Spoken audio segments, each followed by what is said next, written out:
Энийг гэрэл мэрэлчсэн.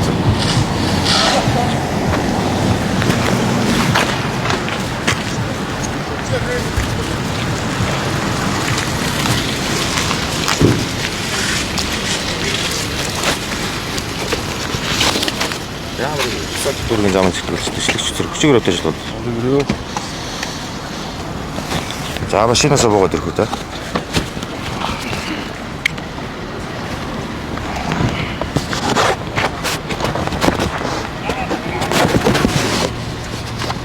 За амрыг ирэж болоос. Амрыг ирөө. За та энэ гэрэл рүү одоо ингээд хараад их жоохон зогсоодохтой. Нүдний яаж?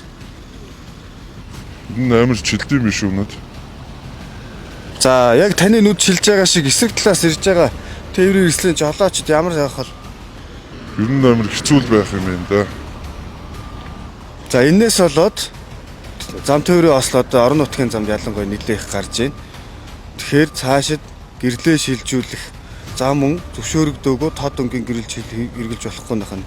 Нүд чи одоо хэр хөвж байна? Хоёулаа нэг 10 секунд болчихлоо. Ерөнхийдөө маш их чилдэм байна уу? Ер нь ийм байна гэж бодоогүй л тавьсан даа нэлээ. Машины чинь деталууд хүртэл харагдаж байна. Ер нь бүдэрхэл харагдаж байна. Тэгэхээр ийм гэрлийн цохоонд одоо машин явж байгаа үгүй нь харагдахгүй ийм аюултай нөхцөлөд үүсдэг байх нэ. Яллаа. Ер нь цааш та анхаарч ия.